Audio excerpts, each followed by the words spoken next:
"You are talking to yourself again, freak." The voice cut through the peaceful moment like a blade, sharp and deliberate. Nessa Thornwood did not look up from where she knelt in the garden behind the pack house, her fingers gently touching the soft feathers of an injured sparrow. The small bird had broken its wing in a storm the night before, and she had been listening to its pain, to the fear that thrummed through its tiny body like a second heartbeat. "I am helping," Nessa said quietly, her voice steady even though her hands trembled slightly. She could feel the eyes on her back, could sense the contempt radiating from the group of young wolves who had followed her out here. They always followed her, always watched, always waited for another opportunity to remind her of what she was not. Helping? The laugh that followed was cruel and familiar. Cassandra Reed, daughter of the current alpha of Silver Moon Pack, stepped closer until her shadow fell across Nessa and the bird. "You are kneeling in the dirt talking to a bird. That is not helping. That is insanity." The sparrow chirped softly, and Nessa heard its small voice in her mind as clearly as if it spoke human words. "The bad wolf comes. The one who smells of rotting flowers. Make her go away." "The bird does not think so," Nessa replied, and immediately regretted it. The other wolves laughed, the sound harsh and mocking. There were 5 of them today. 5 perfect wolves with perfect transformations and perfect connections to their inner beasts.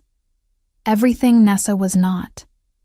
"Of course the bird agrees with you," Cassandra said, crouching down so she could look Nessa in the eyes.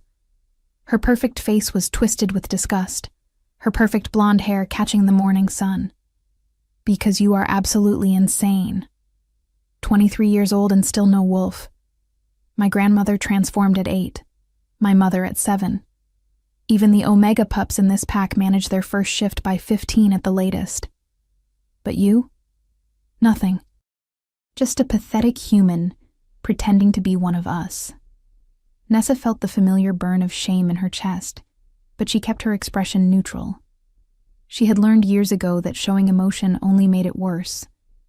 The sparrow rustled in her hands, and she felt its fear spike. The bird could sense her distress, could feel the predatory energy rolling off the wolves surrounding them. "She is right," a fox called from somewhere in the nearby trees. "You should leave this place. These wolves do not deserve you." But leaving was not an option. She had nowhere else to go. No other pack would take a wolf without a transformation. No human community would accept someone who heard animals speak. She was trapped here, had been trapped here since birth, subject to the mercy of a pack that had none. "Maybe she is not talking to the bird at all," one of the other wolves suggested. A boy named Marcus, who had tormented Nessa since childhood. "Maybe she is talking to the wolf she pretends to have. The Kina, imaginary one that only exists in her delusional mind." More laughter. Always more laughter. Nessa carefully set the sparrow down on a soft patch of moss, whispering to it without words, sending feelings of safety and healing through the connection that seemed to exist between her and all living creatures. The bird understood. It nestled into the moss, its fear subsiding as warmth spread through the bond. "Go now, little sister," Nessa thought. "Rest and heal. I will check on you later." She stood, slowly, brushing dirt from her worn jeans. She was small compared to the others, barely 5'4", with wild dark hair that never seemed to stay in the braid she tried to tame it into. Her clothes were old, hand-me-downs from the pack donations, because she had no family to provide for her. Her parents had died in a rogue attack when she was 3, and the pack had raised her out of obligation, not love. She was a burden, a charity case, a wolfless embarrassment that reflected poorly on the entire Silver Moon pack. "Are you done playing with your little friend?" Cassandra asked, standing as well. She was nearly 6 inches taller than Nessa, all long legs and aristocratic grace. Everything an alpha's daughter should be. "I need to prepare for the gathering." Nessa said quietly, trying to move past the group. But Marcus stepped into her path, blocking her. "Oh, that is right," he said, his grin widening. "The gathering of alphas starts today. Every important wolf from every important pack in the continent will be here, and you get to serve them drinks like the glorified human servant you are." Nessa's jaw tightened. The gathering happened once every 100 years. A sacred meeting of all alpha bloodlines to discuss territory, alliances, and the future of their kind. It was the most important event in the werewolf world, and Silvermoon Pack had been chosen to host it this century. For weeks, the pack had been preparing, transforming the grounds into a showcase of wealth and power. And Nessa, as the lowest member of the pack hierarchy, had been assigned to the serving staff. "At least I am useful," Nessa said, and tried again to move past Marcus. This time he grabbed her arm, his grip just tight enough to hurt without leaving a mark. He had practiced that grip over the years, knew exactly how much pressure to apply. "Useful?" Cassandra laughed again, that tinkling sound that reminded Nessa of breaking glass. "You are about as useful as a wolf without teeth. Actually, that would be more useful than you, because at least a wolf without teeth would still have a wolf." Something inside Nessa cracked then, just a little. She had endured years of this, had learned to keep her head down and her mouth shut, had accepted her place at the bottom of the hierarchy. But there was only so much a person could take before the walls they built around their heart started to crumble. "Let me go," Nessa said, her voice low. "Or what?" Marcus challenged, his eyes flashing with the gold that indicated his wolf was close to the surface. "You will sick your imaginary wolf on me? You will ask the birds to peck me to death? Please, Nessa. We both know you are powerless." She felt it then, a stirring deep inside her chest. Not her wolf, because she had long ago accepted that her wolf either did not exist or was so deeply buried that it might as well be dead. No, this was something else, something that had always been there, but that she had never fully understood. A connection to the world around her that went deeper than words, deeper than thought. Every living thing within 100 yards suddenly turned its attention toward her. Birds stopped singing. Insects paused in their endless work. The fox in the trees went perfectly still. Even the grass beneath her feet seemed to lean toward her, as if waiting for a command. "I said, let me go," Nessa repeated, and this time her voice carried something that made Marcus's eyes widen. For just a moment, his grip loosened, and Nessa pulled free. She walked away quickly, her heart pounding, not understanding what had just happened but knowing she needed to get away before things escalated further. Behind her, she heard Cassandra's voice, sharp with irritation. "That freak is getting bolder. Someone needs to remind her of her place before the alphas arrive. Can you imagine the embarrassment if any of them see her acting like she matters?" Nessa kept walking, kept her head down, kept breathing. Just a few more hours. Just get through the day, get through the gathering, survive like you always have. But something had changed. She could feel it in the air, in the earth beneath her feet, in the way the animals around her had responded to her distress. Something was coming, something that would change everything. She just did not know if that change would save her or destroy her. The pack house loomed ahead, massive and intimidating, filled with wolves preparing for the arrival of the most powerful alphas in the world, and somewhere among them would be him, the Alpha King, Demon Blackthorn. Even his name sent shivers through the pack. They spoke of him in whispers, in tones mixed with reverence and fear. The most powerful alpha in 5 generations. A warrior who had united the northern territories through a combination of strategic brilliance and overwhelming force. A leader whose wolf was so dominant that he could force entire packs into submission without a single word. He had never found his mate. and rumors said his wolf grew more unstable with each passing year, more violent, more unpredictable. Nessa had seen his picture in the pack records, had studied his face the way one might study a coming storm.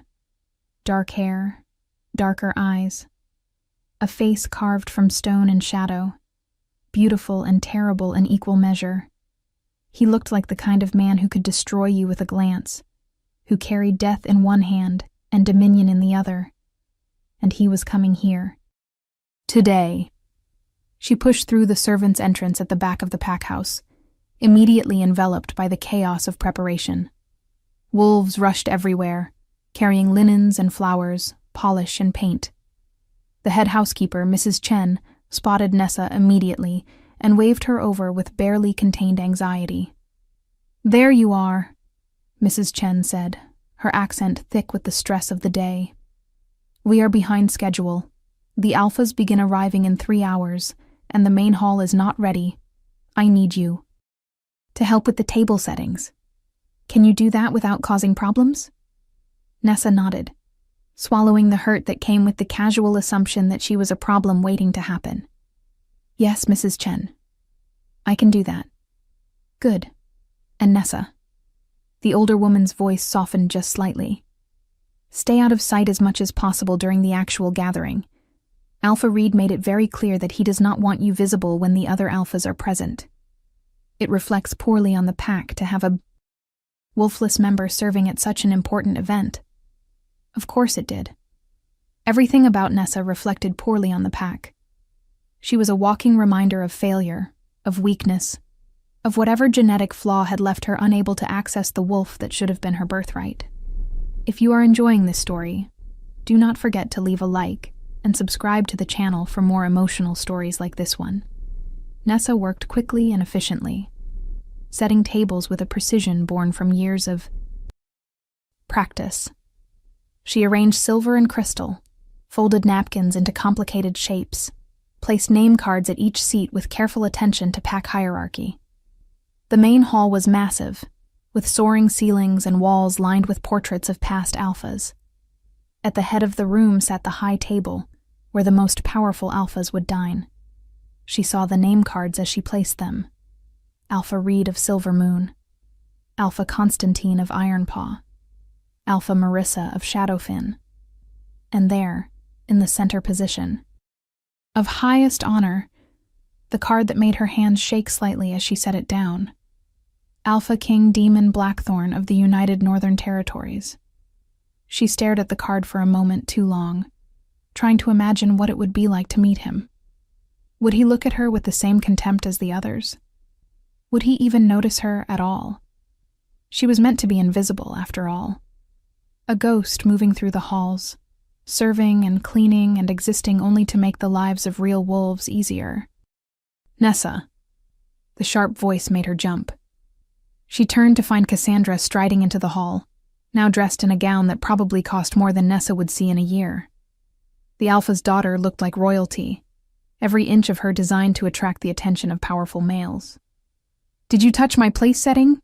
Cassandra demanded, moving to examine the table where her card sat, several seats down from the high table, but still in a position of prominence. "I set all the tables," Nessa confirmed, keeping her voice neutral. "Mrs. Chen assigned me to do so." "Well, you did it wrong." Cassandra picked up a fork and examined it as if searching for flaws. "This silver is not polished enough. I can see a spot right here. Do it again." Nessa looked at the fork. It was perfectly polished, gleaming under the lights of the hall. There was no spot. But contradicting Cassandra was pointless. "Yes, Cassandra," Nessa said quietly, reaching for the fork. But Cassandra did not hand it over. Instead, she held it up higher, just out of Nessa's reach, forcing her to stand on her toes and stretch for it. The other young wolves who had followed Cassandra into the hall laughed at the spectacle. Nessa felt heat creep up her neck, felt the familiar burn of humiliation. But she kept her expression blank. Do not react. Do not give them the satisfaction. Just survive. Finally, Cassandra dropped the fork.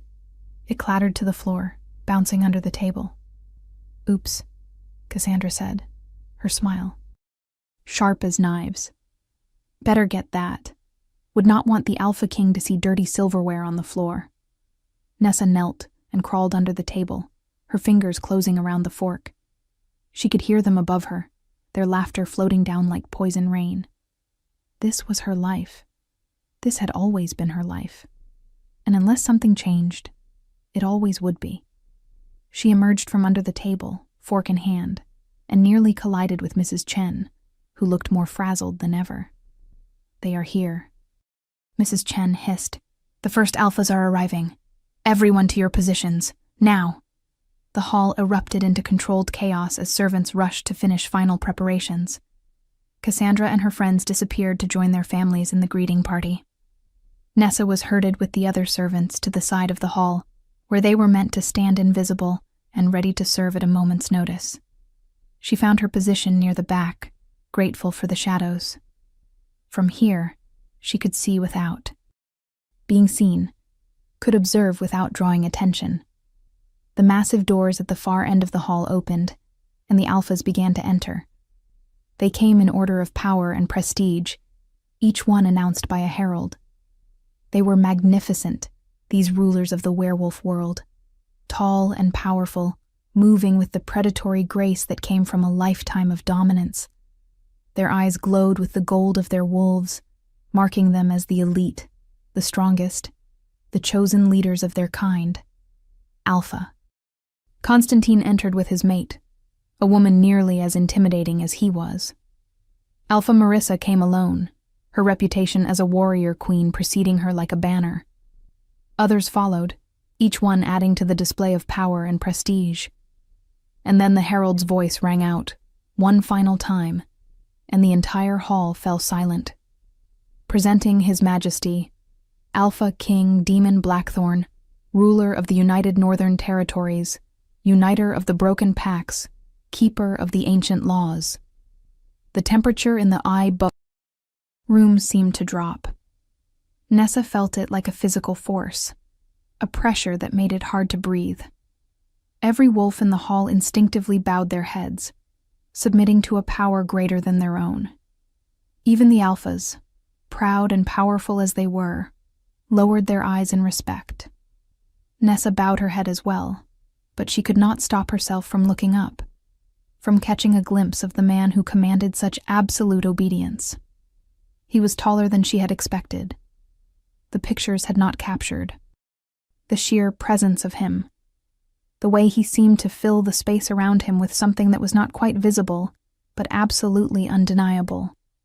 He wore black, simple, and unadorned, which somehow made him more intimidating than if he had been covered in jewels and finery. His face was exactly as she had seen in the pictures, hard and beautiful, with eyes so dark they seemed to absorb light rather than reflect it. But it was what walked beside him that made Nessa's breath catch in her throat.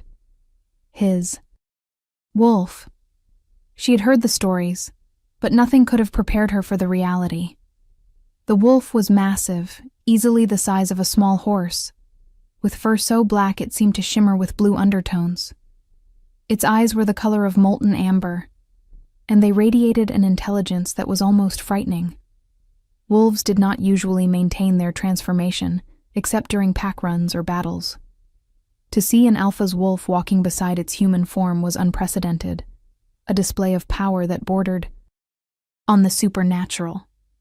Demon Blackthorn moved through the hall like a king surveying his domain, his expression revealing nothing.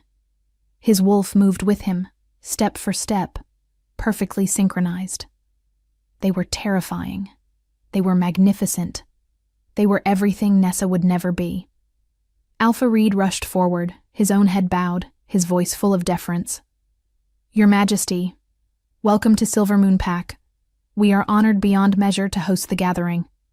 Please, allow me to show you to your quarters, so you can rest before the evening meal. But Demon did not respond. His wolf had stopped walking.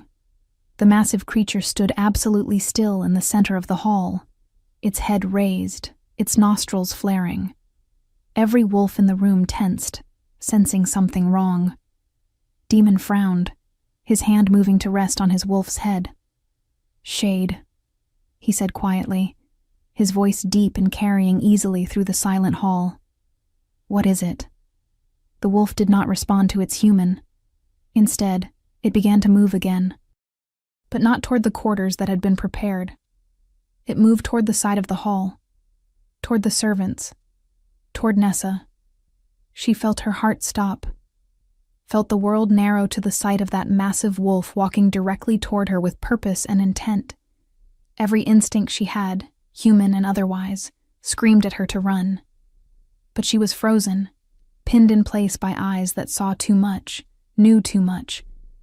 The other servants scattered, pressing themselves against the walls, leaving Nessa standing, alone as the Alpha King's wolf approached. She heard Demon's voice, sharp with command. "Shade. Heal. Now." But the wolf did not obey. For the first time in the memory of anyone present, the Alpha King's wolf ignored a direct command. It kept coming, closing the distance between them with steady, measured steps. Gasps echoed through the hall. Wolves whispered in shock and confusion. This was impossible. The Alpha King's wolf was legendary for its obedience, for the iron-controlled demon, maintained over it even in the most chaotic situations. Nessa wanted to run, wanted to disappear, but her feet would not move, and the wolf was so close now she could see the individual hairs in its fur, could smell the scent of pine and earth, and something wild that made her head spin. The wolf stopped directly in front of her, so close she could feel the heat radiating from its massive body. She stared into those amber eyes and saw something that made no sense. Recognition. The wolf knew her. Somehow, impossibly, it knew her. And then, while the entire hall watched in stunned silence, the Alpha King's wolf did something it had never done for anyone except Demon himself. It lowered its massive head.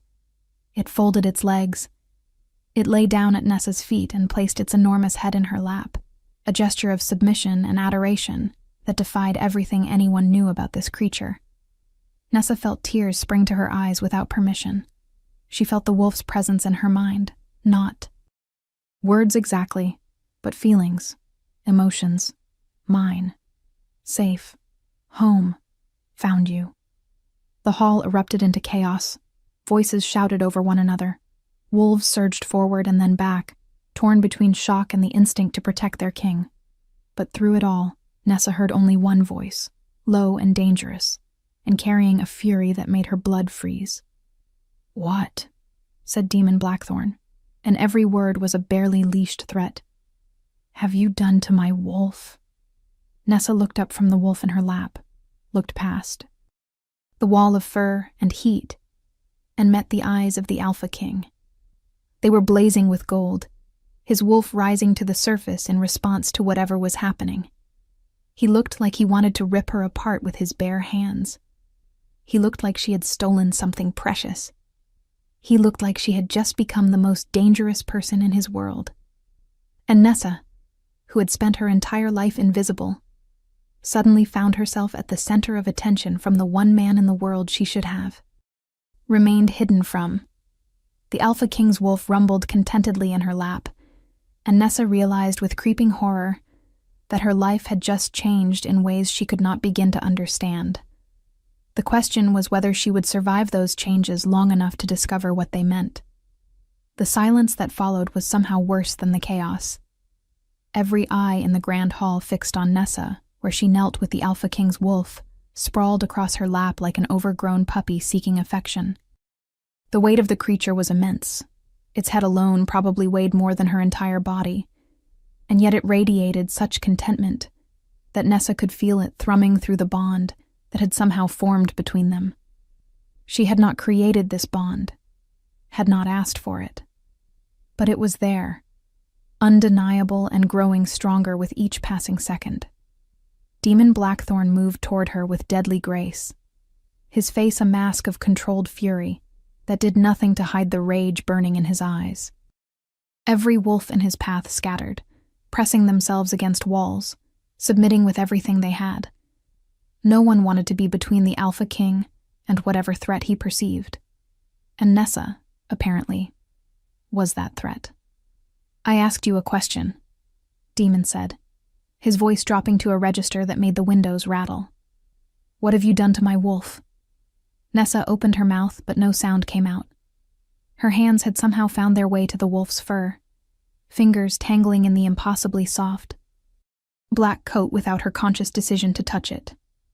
The wolf, Shade, pressed closer to her, a low rumble of pleasure vibrating through its massive chest. Nessa tried again, forcing words past her terror. "I did nothing. I swear. I did not do anything. I do not know why your wolf—" "Lies." The word cracked like a whip. Demon was close enough now that she could see the gold bleeding into his eyes, could see the tension in every line of his body as he fought to maintain control. "Shade has never done this, never ignored my command, never approached anyone without my explicit permission. And yet he comes to you like a tamed dog seeking treats. So I ask again, and I will not ask a third time. What did you do?" Alpha Reed pushed through the crowd, his face pale with fear and anger. "Your Majesty, I deeply apologize for this disruption. This girl she is an aberration in our pack, wolfless, defective. She must have used some kind of magic or trickery to manipulate your companion. I assure you, she will be severely punished for this insult to your person." "Magic? Trickery?" Nessa wanted to laugh at the absurdity, but the sound died in her throat as Demon's eyes snapped to Alpha Reed with such intensity that the other man physically stumbled backward. "You will be silent," Demon commanded. And it was not a request. The Alpha of Silvermoon Pack, a man who ruled over hundreds of wolves, a man who had never bowed to anyone except the king himself, snapped his mouth shut like a chastened child. Demon's attention returned to Nessa, and she felt like she was being dissected by that stare, examined and analyzed and judged. "Stand up," he ordered. Nessa tried to obey, but Shade had other ideas. The massive wolf made a sound that could only be described as a whine of protest, pressing even harder against her as if to prevent her from moving. "Shade." Demon's voice sharpened. "Let her stand." For a moment, the wolf did not move. Then, slowly and with obvious reluctance, Shade lifted its head from Nessa's lap and shifted backward just enough to allow her room to stand. But the wolf did not leave her side, did not return to its human. Instead, it positioned itself between Nessa and Demon, as if protecting her from him. The hall erupted into fresh whispers. This was beyond unprecedented. This was impossible. A wolf protecting someone from its own human was a violation of everything they understood about the bond between human and wolf. Nessa stood on shaking legs, her hands falling to her sides. She was covered in black fur, her worn clothes making her look even more out of place among the finely dressed pack members. She felt Demon's gaze travel over her, cataloging every detail, every flaw, every sign of her low status. "What is your name?" he asked, his tone still dangerous, but with an edge of something else now. Curiosity, perhaps, or calculation. "Nessa," she whispered. "Nessa Thornwood. And you are wolfless." It was not a question. He could sense it, or perhaps he simply believed what Alpha Reed had said. Either way, there was no point in denying it. "Yes, Your Majesty." "Interesting." Demon tilted his head slightly, studying her the way a predator might study unusual prey. "Tell me, Nessa Thornwood, do you have any explanation for why my wolf, who has never submitted to anyone except me, who has been trained since birth to obey only my commands, who represents half my soul, has decided you are more important than following my direct orders?" The question was a trap. Any answer she gave would be wrong. If she said yes, she admitted to manipulating his wolf somehow. If she said no, she looked like she was lying or hiding something. Either way, she was condemned. The fox's voice came to her then, speaking in her mind with the clarity that only she could hear. Tell him the truth, little sister. The dangerous ones sometimes respect honesty more than cleverness. Nessa took a breath and met the alpha. King's eyes, knowing it was foolish, knowing she should look down in submission, but unable to do anything else in this moment. I speak to animals, she said simply. I always have. Birds, foxes, deer, horses. They speak to me and I speak to them. Not with words exactly, but with feelings and images and understanding. I thought I was broken because I have no wolf. But maybe I am just different. Maybe whatever I have instead of a wolf allows me to connect with creatures in a way other wolves cannot. Your wolf? She paused, searching for the right words. Your wolf feels like pack to me, like family. I did not create that feeling. I swear I did not. But I recognize it. The silence that followed her confession was absolute. Wolves stared at her like she had grown a second head. Some looked afraid, others looked disgusted. Cassandra's voice cut through the quiet, sharp with mockery. She is insane, Your Majesty. She has always been insane. She talks to birds and claims they talk back. She spends more time with animals than with the pack. We have tolerated her only because we are merciful, but this display proves she is dangerous. She should be removed from the pack immediately. No one asked for your opinion, child, Demon said, without even looking at Cassandra. His eyes never left Nessa's face. A beast speaker, he said quietly, almost to himself. I thought the bloodline died out 300 years ago. Nessa blinked. A what? Beast speaker. Demon took a step. Closer, and Shade shifted to keep its body between them, drawing a low growl of frustration from the Alpha King. An ancient bloodline that could communicate with all creatures, not just their own wolves. They were revered as shamans and guides, able to speak with nature itself. They were also incredibly rare, appearing perhaps once every few generations. The last confirmed beast speaker died during the Great War of Territories, and most assumed the gift died with her. He paused, his expression unreadable. Apparently we were wrong. I do not understand, Nessa said, her mind reeling. If this is a real gift, if it is a bloodline ability, why do I not have a wolf? Why can I not transform like everyone else? Because you do not need to. The answer came from an unexpected source. An elderly woman pushed through the crowd, her hair silver with age but her posture straight and strong. Nessa recognized her as Elder Moira, one of the oldest living wolves and a keeper of pack histories. If she is truly a beast speaker, she does not need a wolf of her own. Her gift allows her to connect with all wolves, all creatures. A personal wolf would limit that connection, narrow her focus to one animal instead of all of nature. Elder Moira's eyes fixed on Nessa with something like wonder.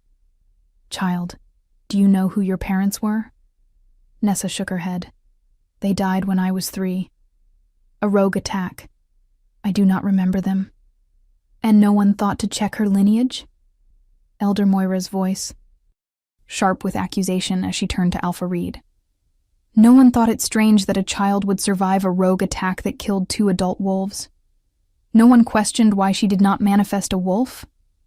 Alpha Reed's face flushed with anger and embarrassment. She was orphaned and traumatized. We assumed the trauma blocked her transformation. It happens sometimes. It does not happen, Elder Moira countered.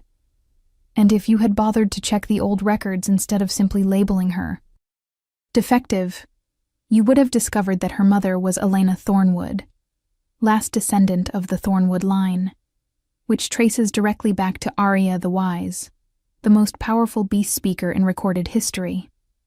The revelation hit Nessa like a physical blow. Her mother had been special? Had carried this bloodline? Why had no one ever told her? Why had she spent her entire life believing she was broken? This changes nothing, Cassandra protested, her voice rising with frustration. Even if she has some ancient bloodline, that does not explain why the Alpha King's wolf is acting like she owns it. That does not give her the right to manipulate His Majesty's companion. I did not manipulate anything, Nessa said, finding her voice again. The weight of the revelations was crushing, but beneath it she felt something else stirring. Anger. All these years of abuse, of mockery, of being treated as less than nothing, and they had known. Someone must have known about her mother's bloodline. Someone had chosen to keep it hidden, chosen to let her suffer. Your wolf came to me. I did not call it. I did not summon it. I was standing here trying to be invisible like I always do, and it chose to approach me. What do you think will happen next? Leave your predictions in the comments below. Demon had been silent during the exchange between Elder Moira and Alpha Reed, but now he raised a hand, and everyone immediately quieted. Shade, he said, his voice firm but lacking the edge of anger. It had held before. Come here. The wolf turned its massive head to look at its human, and Nessa felt the conflict radiating from the creature. Loyalty to Demon warred with whatever instinct had driven it to her. The bond between human and wolf was supposed to be absolute, unbreakable. For Shade to hesitate even for a moment was evidence of how powerful this new connection was. Please, Nessa whispered, speaking directly to the wolf through the strange link that existed between them. Go to him. He is your other half. You belong to him. The wolf made a low sound of distress, but slowly, reluctantly, it moved away from Nessa and returned to Demon's side. The Alpha King immediately placed his hand on Shade's head, and Nessa saw some of the tension leave his shoulders. Whatever connection existed between them, it was still there, still strong. She had not broken it. This situation, Demon said carefully, each word measured and precise, is unprecedented. I need time to understand what has happened here and what it means. The gathering will proceed as planned. This matter will be discussed privately once I have had time to consult with my advisors and study the historical records. He paused, his eyes finding Nessa's once more. You will come to my quarters in 1 hour. We will speak about your gift and about what happened here. Do you understand? Nessa nodded, not trusting her voice. Good. Alpha Reed, show me to my rooms. The rest of you, return to your preparations. The gathering begins at sunset, and I expect everything to be perfect despite this disruption. The crowd slowly dispersed, wolves moving with obvious reluctance, clearly disappointed to miss whatever confrontation they had been anticipating. Cassandra shot Nessa a look of pure venom as she passed, and Nessa knew without doubt that this was far from over. Whatever protection Elder Moira's revelation might have offered was temporary at best. Demon moved toward the exit with Shade at his side. But the wolf kept turning back to look at Nessa, its amber eyes full of longing and confusion. Nessa felt the pull too, felt something inside her reaching toward the wolf, wanting to follow, wanting to understand this connection that had formed without her permission or understanding. As the Alpha King disappeared through the doorway, Elder Moira approached Nessa, her weathered face kind but serious. Child, you need to understand something. What happened here today will change your life in ways you cannot imagine. The Alpha King is the most powerful wolf alive, and his wolf choosing to acknowledge you, to submit to you even for a moment, means something significant. There will be those who see you as a threat now. There will be those who want to use you, and there will be those who want to eliminate you before you become too powerful. I am not powerful, Nessa protested. I cannot even transform. You are a beast speaker, Elder Moira corrected gently. That makes you one of the rarest and most valuable wolves in existence. Your power is different from ours, but it is no less real. The fact that the Alpha King's wolf recognized that power, responded to it, suggests a bond that goes beyond simple recognition. You need to be very careful, child. Very careful indeed. The old woman pressed something into Nessa's hand, a small leather pouch that smelled of herbs and earth. Wear this around your neck. It will help shield your thoughts and emotions from wolves who might try to sense them. And when you meet with the Alpha King, be honest. He values truth above all else, even when that truth is uncomfortable. Elder Moira left then, and Nessa was alone in the grand hall, staring at the pouch in her hand and trying to process everything that had just happened. An hour. She had 1 hour before she had to face the Alpha King again. 1 hour to prepare for a conversation that could determine the course of her entire future. She thought about running, about leaving the pack grounds and disappearing into the wilderness where wolves could not find her. But where would she go? She had no skills beyond serving and cleaning, no money, no connections beyond the animals she could speak with.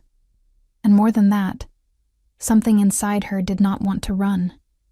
Despite the fear, despite the uncertainty, part of her wanted to understand what had happened between her and Shade, wanted to explore this connection that felt so right, even though it made no sense. A crow landed on the windowsill nearby, its black eyes bright with intelligence. "You are thinking of running," it said in her mind, its voice amused. "But you will not. You are finally being seen, little speaker. After all these years of hiding, someone finally sees you. That is terrifying, but it is also what you have always wanted." "I wanted to belong," Nessa whispered back. "That is different from being seen." "Is it?" The crow tilted its head. "To belong, you must first be seen. To be accepted, you must first be. The dangerous Wolf King sees you now. The question is whether you will let him truly know you." Before Nessa could respond, Mrs. Chen appeared, looking harried and anxious. "There you are. Come, come. You cannot meet the Alpha King looking like that. You are covered in wolf fur and garden dirt. Let me help you clean up." Mrs. Chen led her through the servant passages to a small room with a basin of warm water and a clean set of clothes.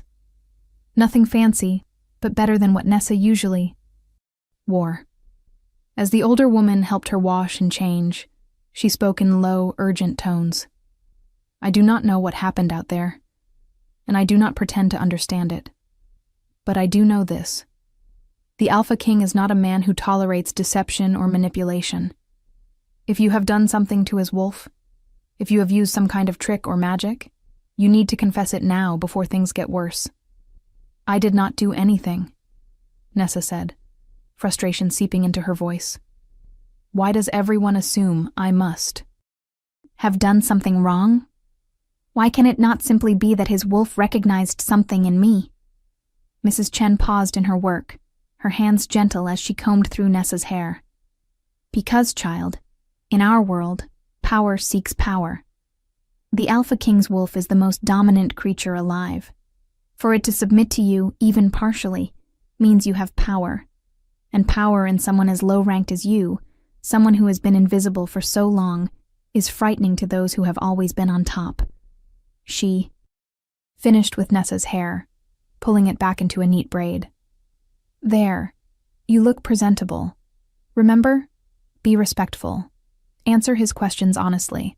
And whatever you do, do not look him directly in the eyes unless he gives you permission.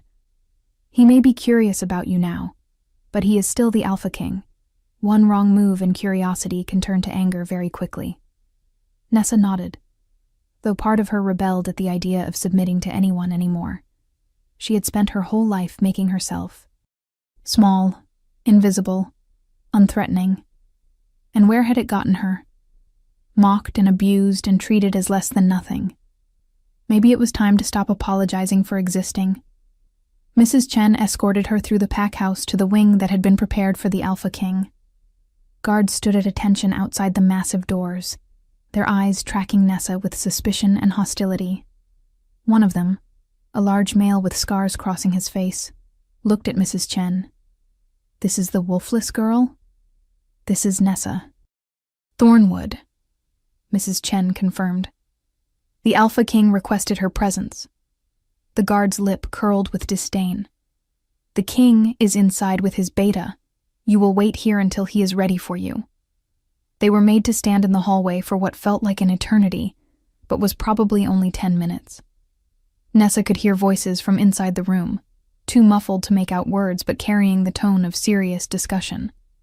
Finally, the door opened and a man emerged. He was nearly as tall as Demon, but leaner, with brown hair and sharp green eyes that assessed Nessa in a single glance. "I am Beta Marcus Ironwood," he said, his voice neutral. "The Alpha King will see you now. I will be present during this meeting as witness and counsel. Do you understand?" "Yes, Beta Ironwood," Nessa replied, pleased that her voice remained steady. He stood aside to let her enter, and Nessa stepped into the room beyond. It was a suite fit for royalty, with expensive furniture and tapestries depicting great battles from werewolf history. But Nessa barely noticed the decor, because her attention was immediately captured by the man standing near the window. Demon had removed his formal jacket and stood in only a black shirt that somehow made him look more dangerous rather than less. Shade lay on a rug near the fireplace, the wolf's amber eyes tracking Nessa's every movement. The moment she entered, Shade's head came up and its tail began to wag, a gesture so incongruous in such a fearsome creature that it might have been funny under different circumstances. "Sit," Demon commanded, gesturing to a chair positioned in the center of the room. It was positioned so that she would be facing both him and Beta Marcus, so that light from the window would illuminate her while they remained partially shadowed.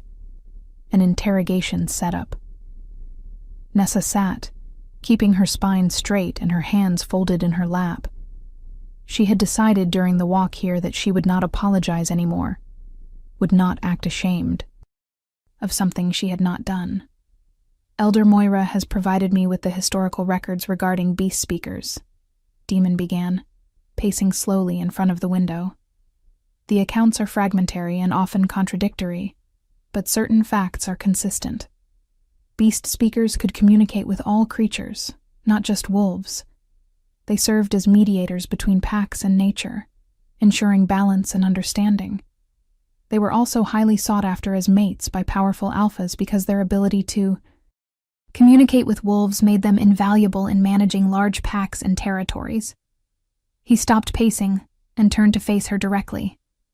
"What is also consistent in these accounts is that beast speakers had an almost supernatural ability to calm and influence wolves, not through dominance or force, but through understanding and connection.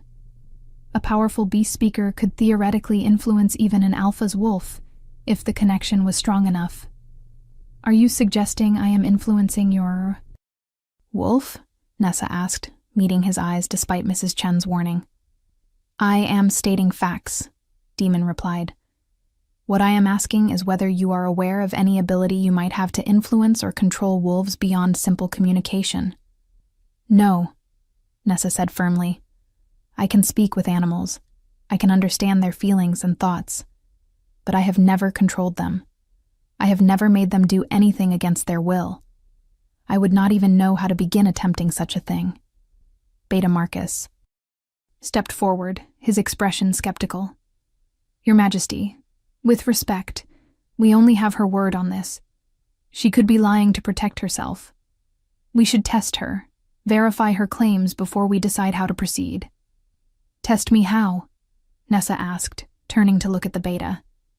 "There are wolves in the pack who would volunteer to let you attempt to influence them," Marcus explained. "If you truly cannot control wolves, the test will prove it. If you can, we will know the extent of your abilities." Was a reasonable request, Nessa supposed, but something about it made her uneasy. "And if I refuse this test? Then we assume you have something to hide," Marcus said bluntly. Demon raised a hand, stopping his beta from saying more. "The test is premature. Before we determine what she can do, we need to understand what happened with Shade. That is the immediate concern." He moved closer to Nessa, close enough that she could smell him, a scent of pine and winter air, and something uniquely his. That made her head swim. I am going to ask you a series of questions, and I expect complete honesty. Do you understand? Yes, Your Majesty. Good. First question. When Shade approached you, what did you feel? Nessa thought back to that moment, trying to put sensations into words. Recognition. Like seeing someone I had known in another life. Warmth. Safety. A sense of rightness, like pieces of a puzzle fitting together. Did you feel any desire to command or control my wolf? No. I felt like Shade was family. Like Pack.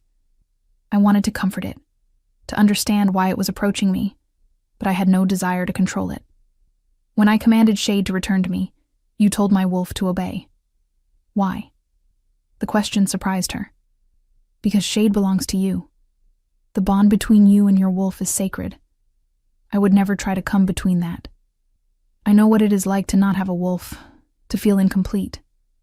I would never wish that pain on anyone, especially not by stealing their wolf away.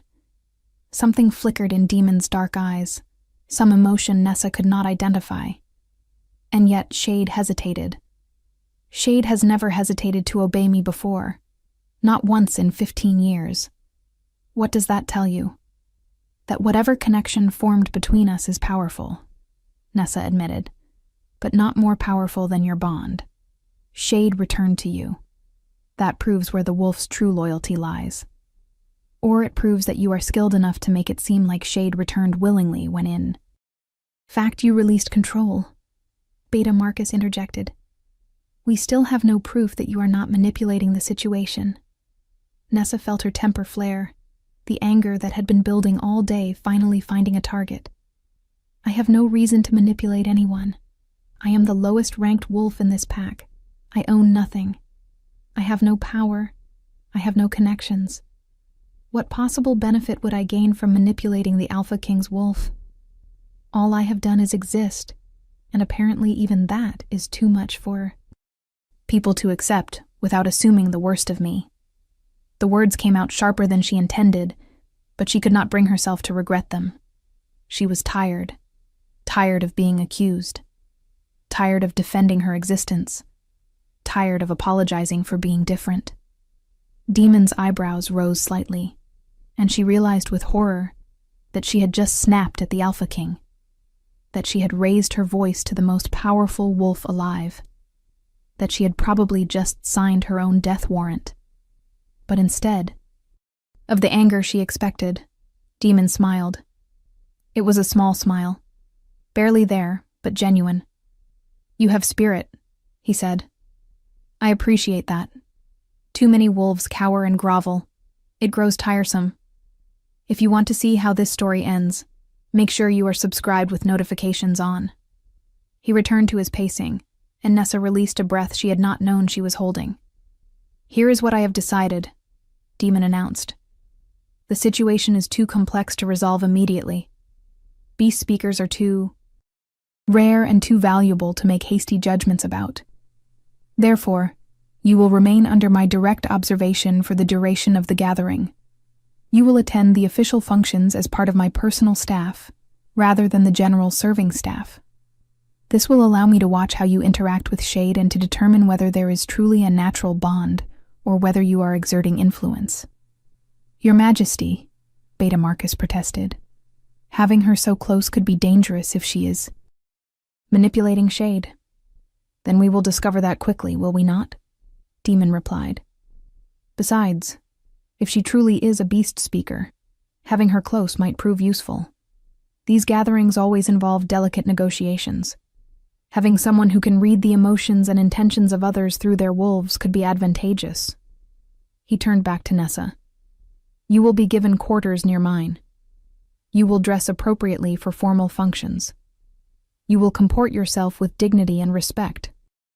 In return, I will ensure you are treated according to your bloodline rather than your pack status. Do you accept these terms? Nessa's mind reeled. He was offering her protection, status, proximity to power. All things she had never dared to dream of. But at what cost? What happens after the gathering? She asked. When you return to your territories, and I return to my place here? That depends entirely on what we discover during the gathering, Demon said. If you prove to be what I suspect. You are? If you truly are a legitimate beast speaker with no intention of manipulating or controlling others, then you will be offered a choice. You can remain here with Silvermoon Pack, though I will require Alpha Reed to treat you according to your bloodline status. Or you can come with me to the Northern Territories, where your gifts would be valued and protected. The offer hung in the air between them, heavy with possibility. To leave Silvermoon Pack, to escape the years of mockery and abuse, to go somewhere she might actually belong. It was everything she had dreamed of and terrifying in equal measure. I accept your terms, Nessa said quietly. Good. Demon moved to a rope pull near the door and tugged it. Moments later, a female wolf entered, tall and elegant with honey-colored hair.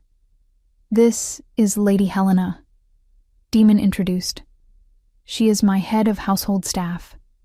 Helena, this is Nessa Thornwood, the beast speaker. She is to be given quarters in the guest wing, provided with appropriate clothing for formal occasions, and treated as an honored guest. Anyone who disrespects her answers to me directly. Is that clear? Lady Helena's eyes widened slightly, but she controlled her surprise quickly. Perfectly clear, Your Majesty. Miss Thornwood, if you will follow me, I will show you to your quarters and see to your needs. Nessa stood, her legs unsteady beneath her. As she moved toward the door, Shade suddenly rose from the rug and padded over to her, pressing its massive head against her side in a gesture of affection. She could not stop herself from running her fingers through the wolf's fur one more time, marveling at the connection she felt. Shade. Demon's voice was firm, and reluctantly the wolf returned to its human side. But the amber eyes never left Nessa, and she felt the pull of that connection, even as she walked out of the room. As Lady Helena led her through the corridors, chatting pleasantly about the evening's schedule, Nessa's mind spun with everything that had happened. In the span of a few hours, her entire world had turned upside down. She had gone from invisible servant to recognized bloodline, from mockery to protection, from worthless to valuable. But she was not naive enough to believe this was the end of her troubles. Cassandra would see her elevation as a threat and an insult. Alpha Reed would resent having to treat her with respect. And somewhere in the pack were others who would see her new status as an opportunity to use or manipulate her for their own ends.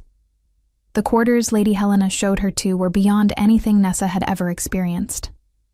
A large bedroom with an actual bed instead of the cot she was used to. A private bathroom with hot water. A closet being filled with gowns and formal wear in her size, though how they had gotten her measurements so quickly she had no idea. The first function is in 3 hours, Lady Helena explained. The welcome feast, where all the alphas will be formally introduced, and treaties will be discussed. You will sit at the high table, 2 seats to the left of His Majesty. I will return in 2 hours to help you dress and prepare. After Lady Helena left, Nessa sank onto the bed and buried her face in her hands. 2 seats from the Alpha King, at the high table, where everyone could see her, where Cassandra and her cronies would watch with hatred, where powerful alphas would wonder who she was and what she had done to earn such a position. A soft tapping at the window made her look up. A raven sat on the sill, its black eyes bright with intelligence. "May I enter, speaker?" it asked in her mind. "The forest creatures wish to know if you are well. They felt your distress earlier." "I am well," Nessa assured it, moving to open the window. "Or I will be. Everything has changed very suddenly." "Change is the nature of life," the raven observed, hopping into the room and examining the luxurious surroundings with interest. "The Wolf King protects you now." "That is good. But the pack wolves are angry. That is dangerous. You must be careful, young speaker. Your power is awakening, but it is not yet strong enough to protect you from those who would do you harm." "What do you mean my power is awakening?" Nessa asked, but the raven had already taken flight, disappearing into the darkening sky outside her window, with a call that sounded almost like laughter. Nessa closed the window and leaned against it, watching the sun sink toward the horizon. In a few hours, she would walk into that hall wearing a fine gown, sit at the high table, be visible in a way she had never been before.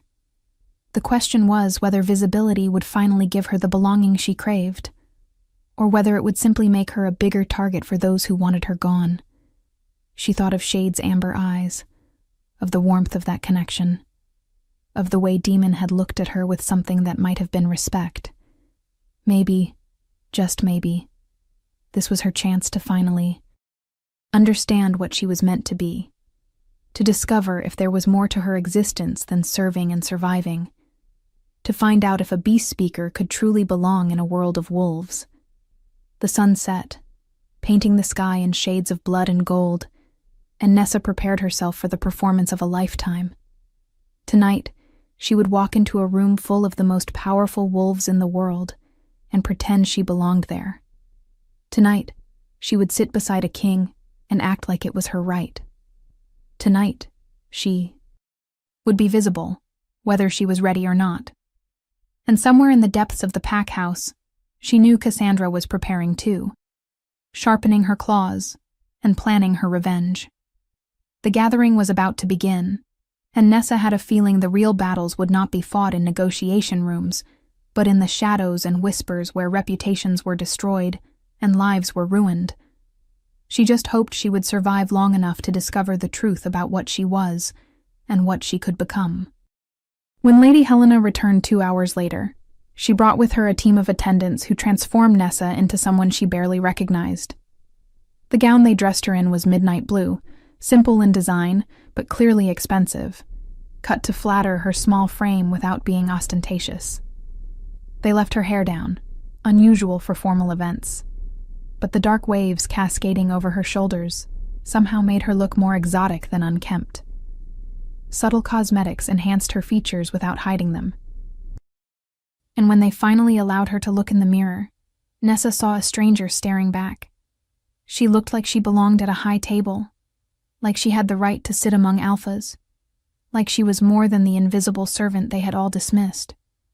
"You look lovely," Lady Helena said with genuine warmth. "The Alpha King has excellent instincts. You will make quite an impression tonight." "That is what I am afraid of," Nessa admitted. Lady Helena smiled knowingly. "Fear is natural. But remember, you have done nothing wrong. You are there by royal command, under royal protection. Let anyone who has a problem with that take it up with His Majesty." The feast was being held in the largest hall Nessa had ever seen, clearly built specifically for events like the gathering. Long tables stretched the length of the room, each one covered in white linens and set with silver and crystal. The high table sat on a raised dais at the far end, positioned so that those seated there could observe the entire gathering. Wolves were already filing in as Lady Helena led Nessa through a side entrance, and the whispers started immediately. Nessa felt hundreds of eyes turned toward her, felt the weight of judgment and curiosity and hostility. She kept her head high, kept her steps measured and confident, even though her heart was trying to beat its way out of her chest. "Presenting Miss Nessa Thornwood, honored guest of His Majesty Alpha King Demon Blackthorn," a herald announced as they approached the high table, and the whispers grew to a dull roar. Nessa saw Cassandra at one of the lower tables, her face twisted with such rage that for a moment Nessa thought the other woman might actually attack her right there in front of everyone. Alpha Reed looked like he had swallowed something bitter, his jaw clenched so tightly Nessa wondered if his teeth might crack. But she also saw Elder Moira, the old woman smiling with approval, and a few others whose expressions showed curiosity, rather than hostility. Lady Helena guided her to her assigned seat, 2 chairs to the left of the throne-like seat that would hold the Alpha King. Beta Marcus was already seated to the right of the throne, and he nodded to Nessa with grudging respect. "You clean up well," he said quietly. "Let us hope you can also behave appropriately during the feast. I have been serving at formal functions for years, Nessa replied. I know which fork to use. A hint of amusement crossed the beta's face. Good, because at least 3 alphas at this gathering would love an excuse to declare you unworthy of your position. Do not give them that excuse. Before Nessa could respond, the herald's voice rang out again. Presenting His Majesty, Alpha King Demon Blackthorn, ruler of the United Northern Territories. Every wolf in the hall stood and bowed their heads as Demon entered. He had changed into formal attire, black and silver, that somehow made him look even more imposing than before. Shade walked at his side as always, the massive wolf's presence a reminder of the power Demon commanded. They approached the high table together, and Nessa's breath caught as Shade's amber eyes found hers immediately. The wolf made a small sound of pleasure, its tail moving in what could only be described as a wag. Demon noticed, of course. Nothing escaped his attention. He glanced at Nessa, something unreadable in his expression, before taking his seat. The moment he sat, everyone else was permitted to sit as well, and the hall filled with the sound of chairs scraping and fabric rustling. Honored alphas, Demon began, his voice carrying easily through the hall. We gather tonight to celebrate a tradition that has sustained our kind for thousands of years. The gathering of alphas represents our commitment to unity, to diplomacy, to the strength we find in cooperation rather than constant conflict. Over the next 7 days, we will discuss territories, resolve disputes, and forge alliances that will guide our packs for the next century. But tonight, we feast, we celebrate. We remember that before we are rivals or allies, we are wolves, we are pack, we are family. It was a good speech, striking the right balance between formality and warmth. Wolves throughout the hall raised their glasses in toast, and servants began bringing out the first course of what would be an elaborate meal. As the feast progressed, Nessa found herself hyper-aware of every movement, every word. She ate carefully, spoke only when spoken to, and tried to ignore the stares that continued to come her way. Alphas from various packs kept glancing at her, clearly wondering who she was and why she merited a seat at the high table. You are doing well, Demon said quietly during a lull in conversation. Relax. You look like you expect someone to attack you at any moment. That is because I do expect someone to attack me, Nessa replied honestly. Perhaps not physically, but with words, with accusations, with attempts to undermine my position here. Let them try, Demon said, and there was something dark and dangerous in his tone. Anyone who challenges you challenges me. I do not take such challenges lightly. As if summoned by those words, Alpha Reed rose from his seat at a lower table and approached the high table, bowing deeply. Your Majesty, might I have a word? Speak, Demon commanded. Alpha Reed's eyes flickered to Nessa with barely concealed resentment before returning. To Demon. Your Majesty, I feel I must apologize for the earlier disruption involving Miss Thornwood. Had I known of her bloodline, I would have ensured she was treated appropriately from the beginning. However, I hope you understand that her behavior over the years has been unusual. She has spent more time with animals than with the pack, has shirked her responsibilities on numerous occasions, and has shown a concerning lack of respect for pack hierarchy. Is that so? Demon's voice was dangerously soft. Tell me, Alpha Reed, when you learned that an orphaned child in your pack might carry the bloodline of beast speakers, one of the rarest and most valuable gifts among our kind, what steps did you take to verify that bloodline? What efforts did you make to train and develop her potential gifts? Alpha Reed's face paled. We did not know for certain. You did not bother to find out, Demon corrected. You saw a child without a wolf and decided she was defective. You allowed her to be treated as a servant, as less than nothing, for over 20 years. You permitted your pack members to mock and abuse someone who could have been a tremendous asset to your territory. Do not stand before me now and criticize her behavior, when you are the one who failed in your duty as alpha to every member of your pack. The hall had gone deathly quiet. Every wolf present could hear the rebuke, could see Alpha Reed being dressed down by the king himself. It was a humiliation. Reed would not forget or forgive.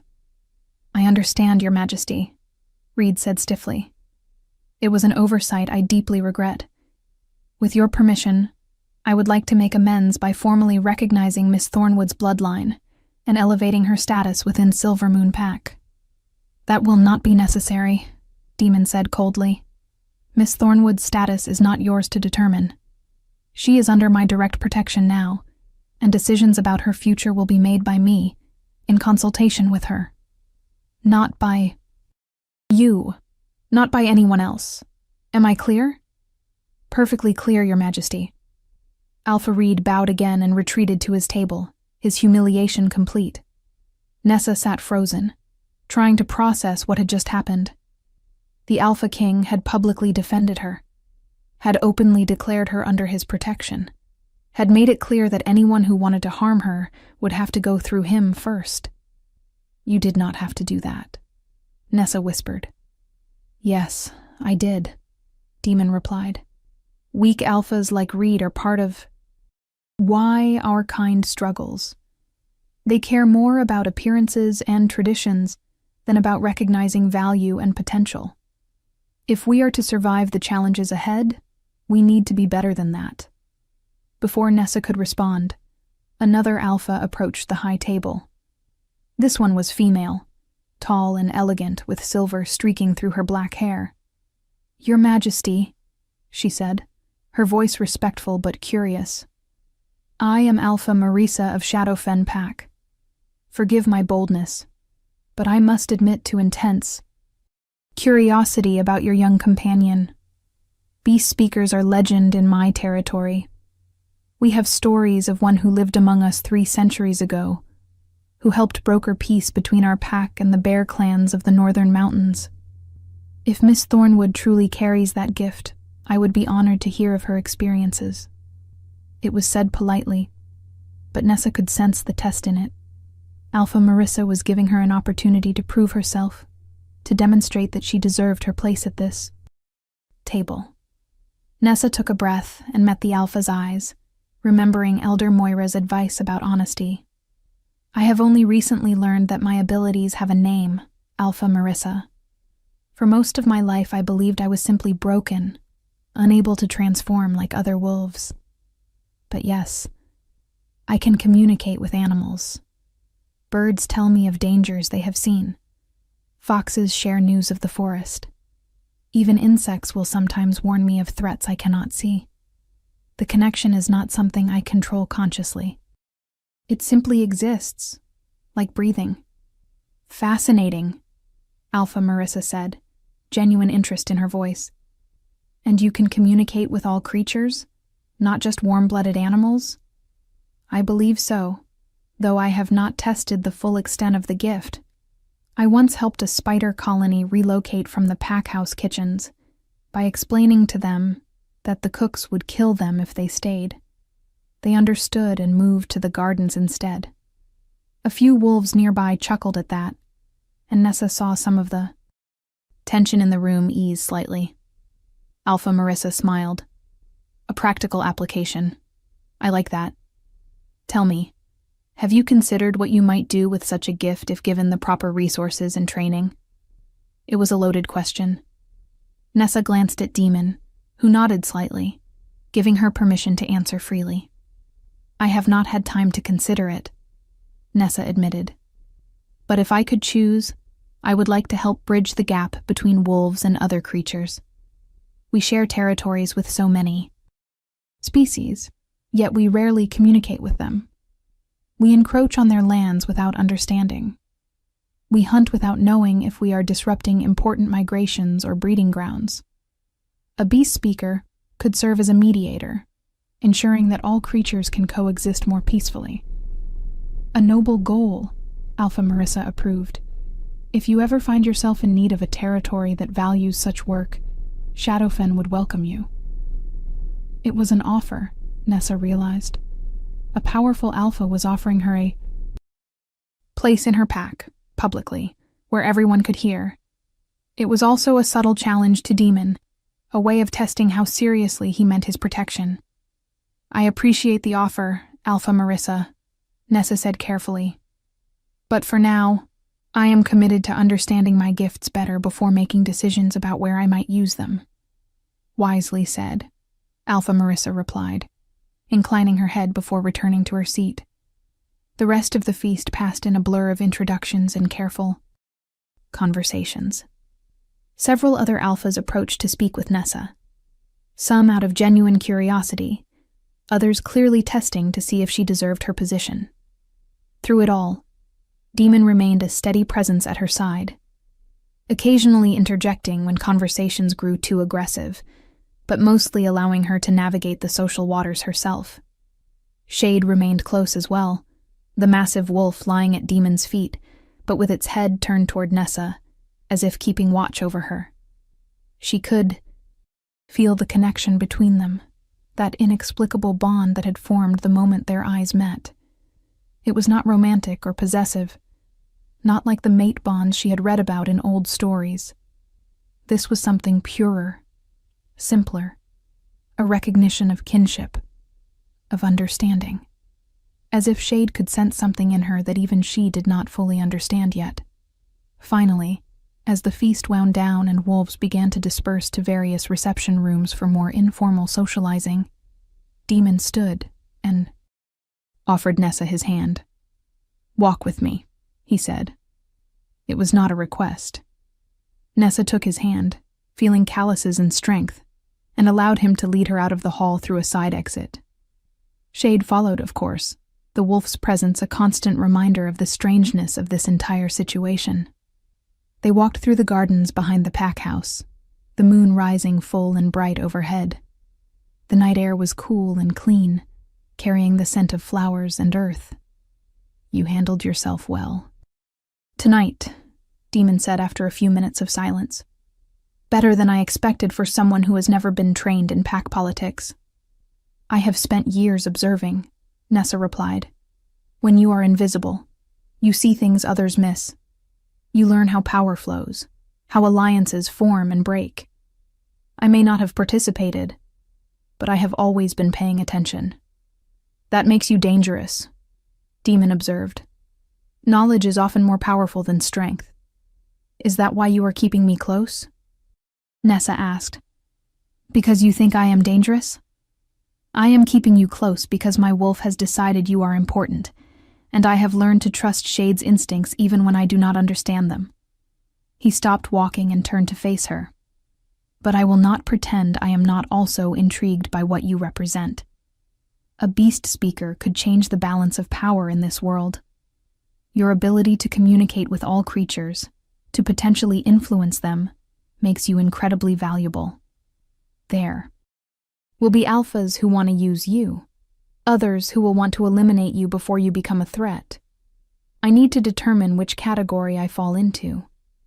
The honesty was startling. Most powerful wolves would have hidden their motivations behind pretty words and false assurances. But Demon laid his cards on the table, making it clear that he had not decided if she was an asset or a threat. "I appreciate your honesty," Nessa said. "So let me be equally honest. I have no desire to be used as a political tool. I have spent my entire life being treated as an object, a burden, something to be managed and controlled.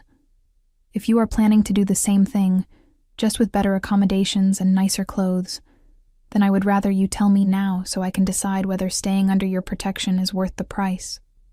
Demon's eyes narrowed, but she saw approval there too.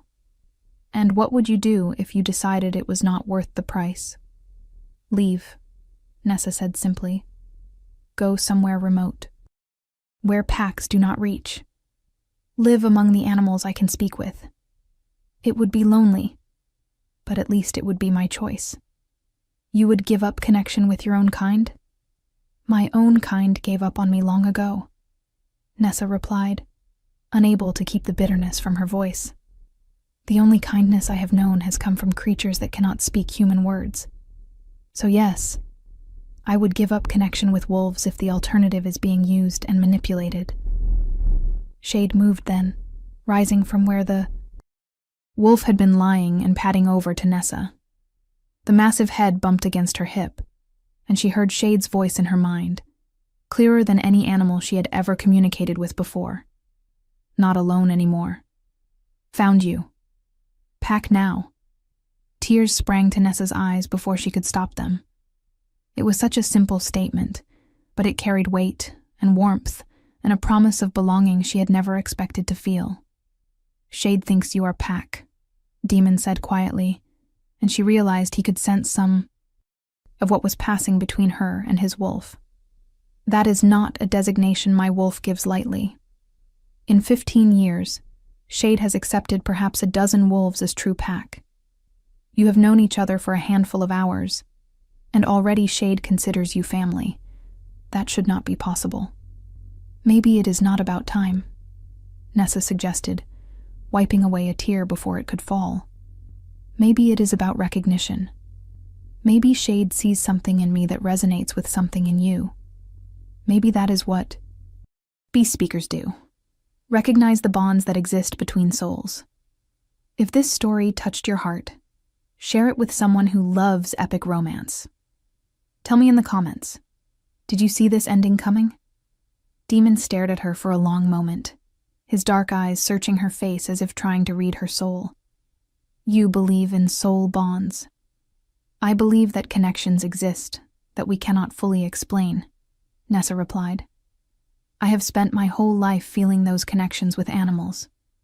Why would it be so strange for such connections to exist between wolves as well? Because acknowledging soul bonds means acknowledging fate, Demon said. And I have never been comfortable with the idea that my choices are predetermined, that some cosmic force decides who I should care about and who I should dismiss. That is not what I mean, Nessa clarified. Soul bonds do not remove choice. They simply reveal compatibility, possibility. What you do with that revelation is still your decision. Demon laughed, a short, sharp sound that held little humor. You speak like someone who has spent years thinking about these concepts. I thought you were a servant who talked to birds, not a philosopher. When you are alone as much as I have been, you have a lot of time to think, Nessa said. About existence, about purpose, about why some wolves seem to have everything while others have nothing. I may not have formal education, but I have educated myself through observation and reflection. Dangerous, Demon repeated, but this time there was definite approval in his tone.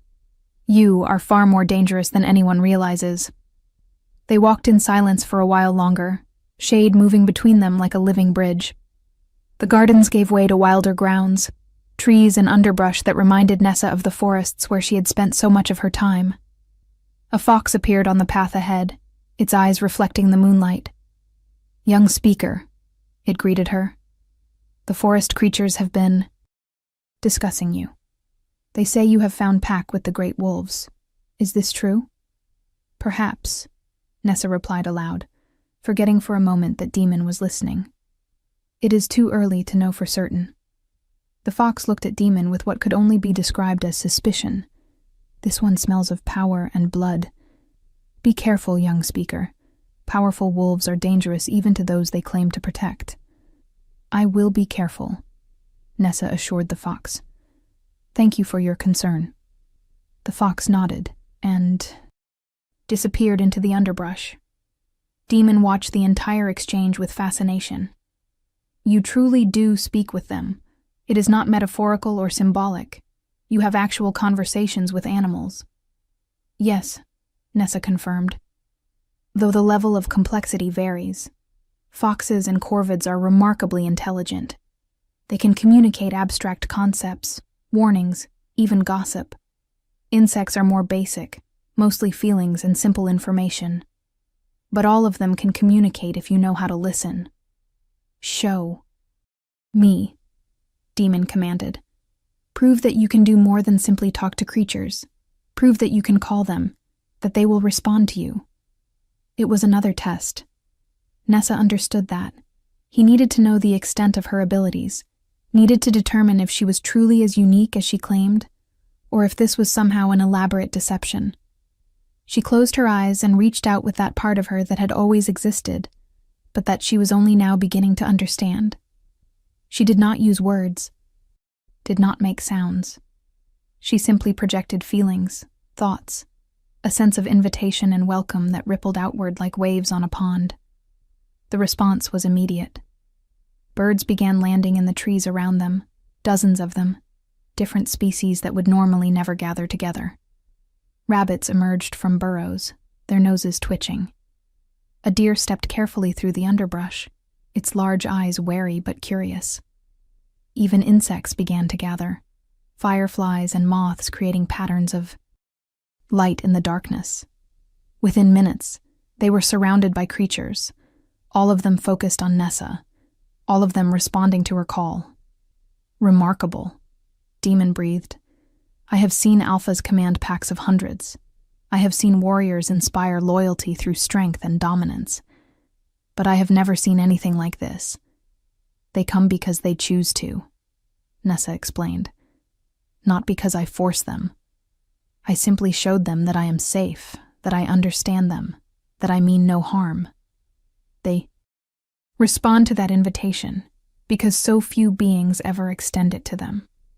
She released the call, sending feelings of gratitude and dismissal, and slowly the creatures dispersed, returning to their normal activities. But she noticed that several birds remained, perched in trees nearby, as if standing guard. How do you do it? Demon asked. What is the mechanism? Is it chemical, like scent? Is it magical? Is it something in your bloodline that allows you to access a frequency others cannot? Perceive? I do not know, Nessa admitted. I have never had anyone to teach me. I have never met another beast speaker. All I know is that when I focus on a creature, I can sense its mind, its emotions, its needs. And when I project back, they understand me. It is as natural as breathing. Demon was silent for a long moment, processing what he had witnessed. Finally, he spoke, his voice thoughtful. You said earlier that you would use your gift to help wolves and other creatures coexist more peacefully. That is an admirable goal. But have you considered that your gift could be used for much more than that? You could be an intelligence gatherer beyond compare. Birds could tell you what enemies are planning. Forest creatures could warn of approaching dangers. You could know everything that happens in a territory simply by asking the animals who live there. I could, Nessa agreed. But should I? Just because I can do something does not mean I should. Using animals as spies feels wrong, like a violation of the trust they place in me when they share their thoughts. Even if that information could save lives, even if knowing what an enemy plans could prevent war, there are always justifications for using power, Nessa replied. Always reasons why this time it is necessary, why the ends justify the means. But I have seen what happens when wolves believe they are entitled to use those weaker than themselves. I refuse to become that kind of person, even with good intentions. Demon studied her with an intensity that made her want to look away, but she held his gaze. You are either incredibly principled or incredibly naive, he said finally. I have not decided which. Perhaps both, Nessa suggested. Perhaps that is the blessing and curse of being a beast speaker. We see the connections between all living things, and that makes it harder to justify causing harm even for strategic gain. They turned back toward the pack house, the moon illuminating their path. Nessa felt exhausted, the emotional weight of the day finally catching up with her. So much had changed, so much had been revealed. Her entire identity had shifted from worthless servant to rare bloodline in a matter of hours. She did not know how to process it all. As they approached the entrance where Lady Helena waited to escort Nessa to her quarters, Demon stopped her with a hand on her arm. Tomorrow, the real gathering begins. Treaties will be discussed. Territories will be negotiated. Wolves will position themselves for advantage. It will be brutal and exhausting, even for those experienced in pack politics. But I want you there. I want you observing, listening to what the animals in and around the pack house can tell you about the alphas and their entourages. Will you do that? You want me to spy for you? Nessa said flatly. Even after I just explained why I am uncomfortable with that. I want you to keep me informed of anything that might threaten the peace. Of this gathering, Demon corrected. There is a difference between using animals to spy on enemies and asking them to warn of genuine dangers. If an alpha is planning betrayal, if someone intends violence, would you not want to know? Would you not want to prevent bloodshed if you could? Put that way, Nessa could not argue. I will listen, she agreed. And if I learn of genuine threats to peace or safety, I will tell you. But I will not report casual gossip or private conversations that pose no danger. Fair enough, Demon said. Get some rest. Tomorrow will be challenging for both of us. Lady Helena led Nessa back to her quarters, chattering about the success of the feast and how well Nessa had comported herself. But Nessa barely heard the words. Her mind was spinning with everything that had happened, everything she had learned. She was a beast speaker. She had value. She had abilities that made her unique in the entire werewolf world. And the Alpha King himself had taken an interest in her, though she still could not determine if that interest was protective or predatory. As she lay in the unfamiliar luxury of a real bed, staring at the ceiling, she felt that connection to Shade pulse in her chest like a second heartbeat. The wolf was sleeping. She could sense that. But even in sleep, Shade remained aware of her, connected to her in ways she did not fully understand. She thought about what the fox had said. Powerful wolves are dangerous even to those they claim to protect.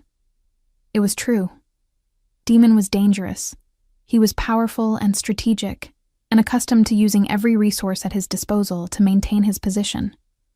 She would be a fool to trust him completely, to assume that his protection came without strings attached. But she would also be a fool to reject the opportunity he represented. For the first time in her life, someone saw value in her. Someone was willing to protect her, to give her resources and respect. Even if his motivations were partly selfish, partly strategic, that was still more than she had ever received before. The question was whether she could navigate this new world without losing herself in the process. Whether she could maintain her principles while also accepting the advantages that came with Demon's protection. Whether she could be valuable without becoming a tool.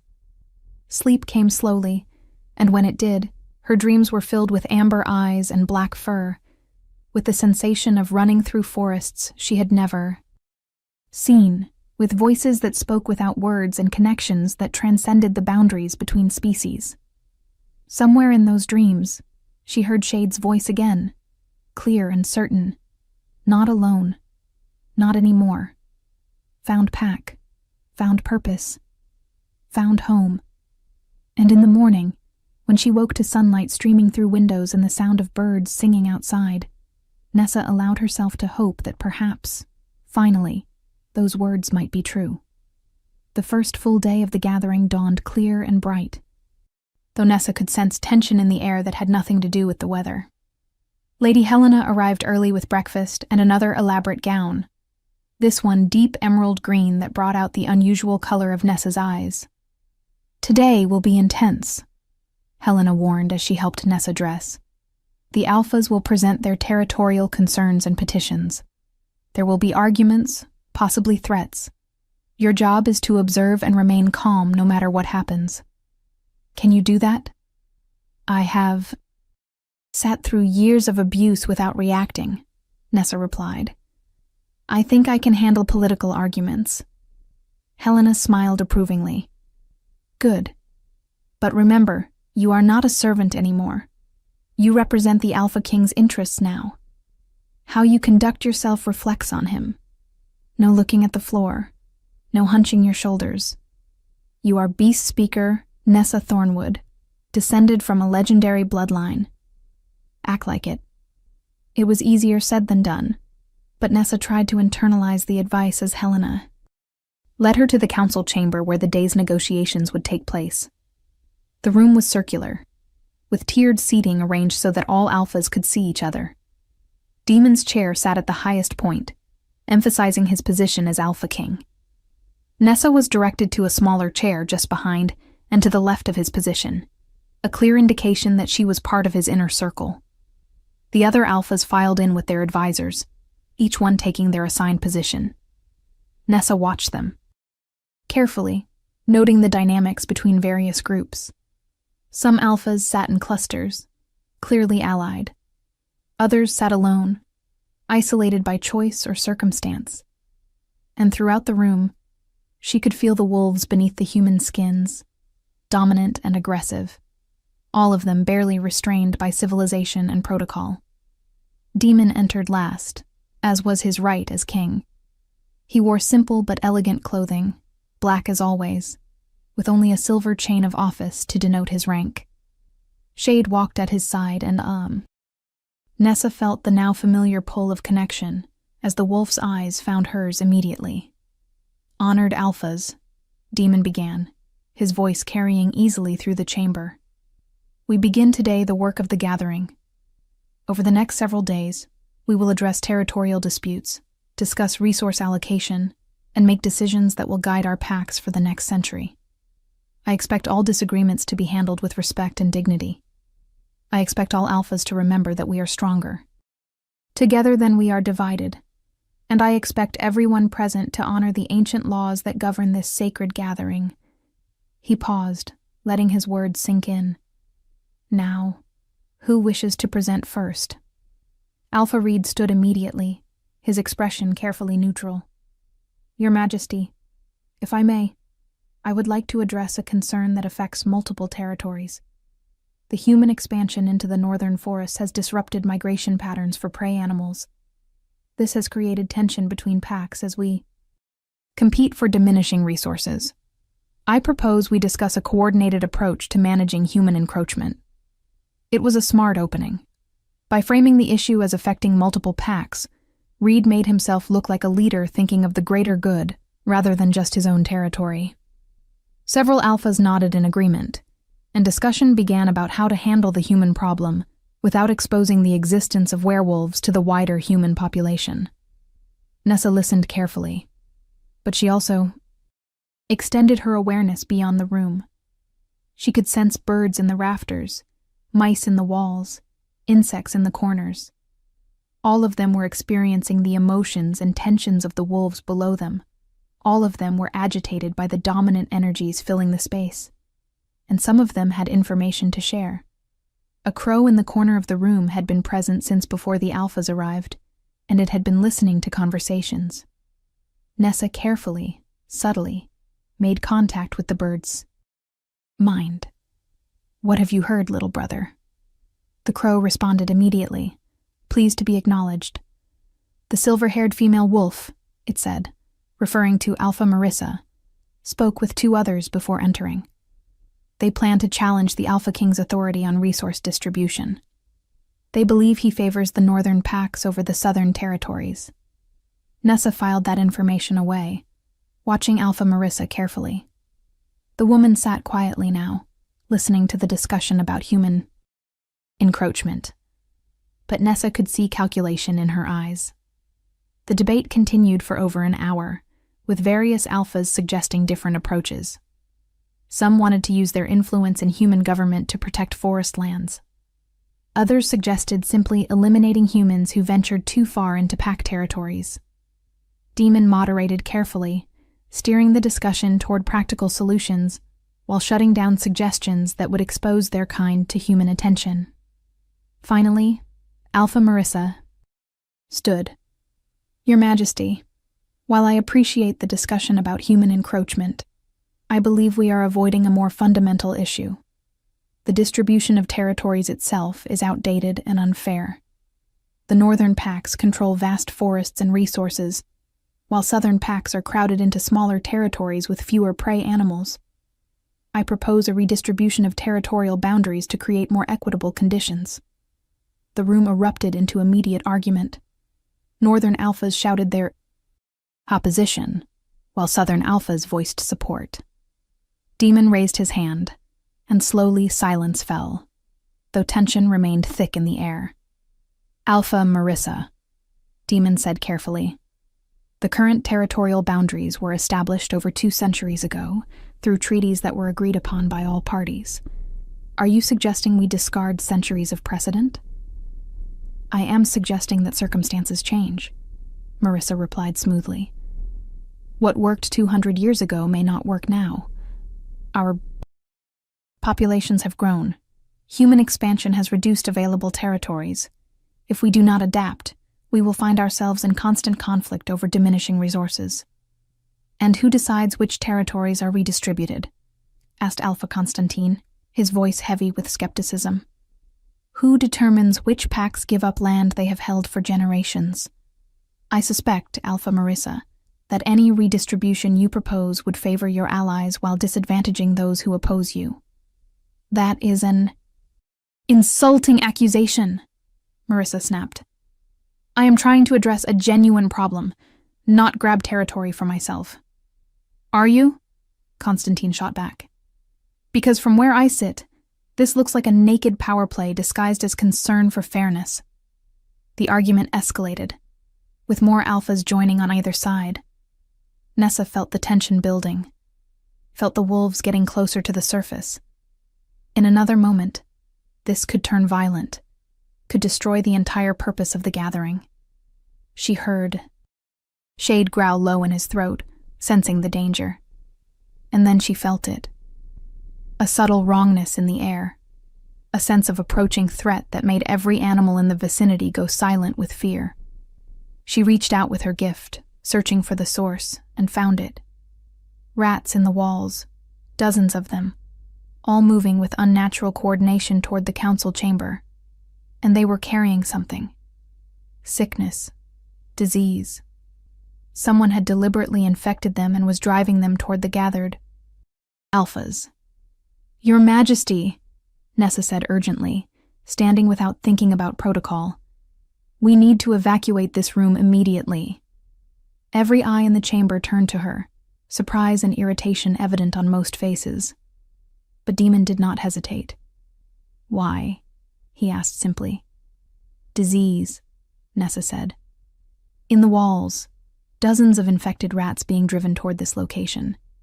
I do not know what the sickness is, but the intent is clear. Someone is trying to sicken or kill the alphas gathered here.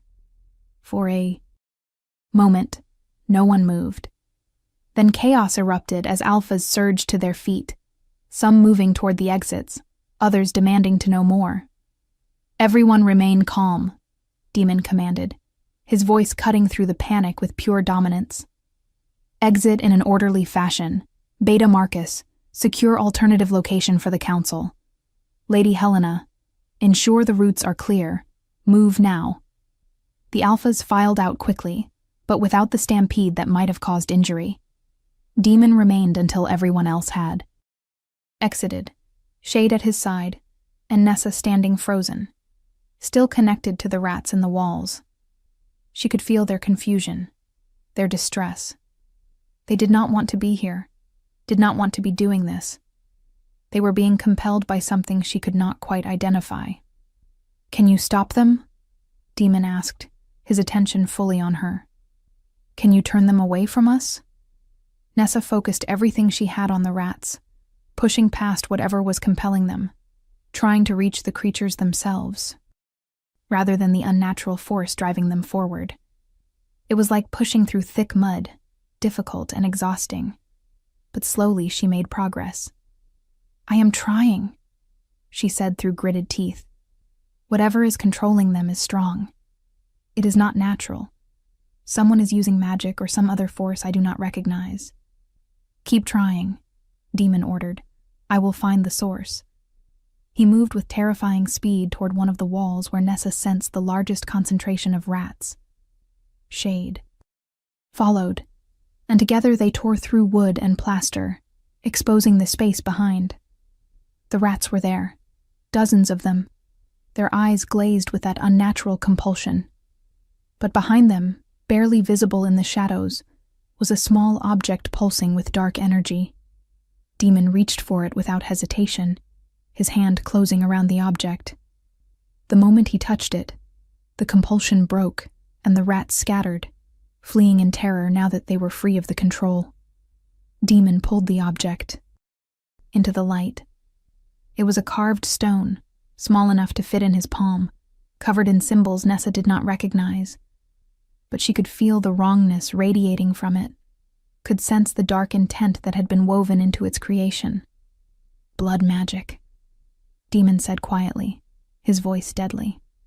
Someone used blood magic to create a compulsion powerful enough to override the natural instincts of dozens of creatures.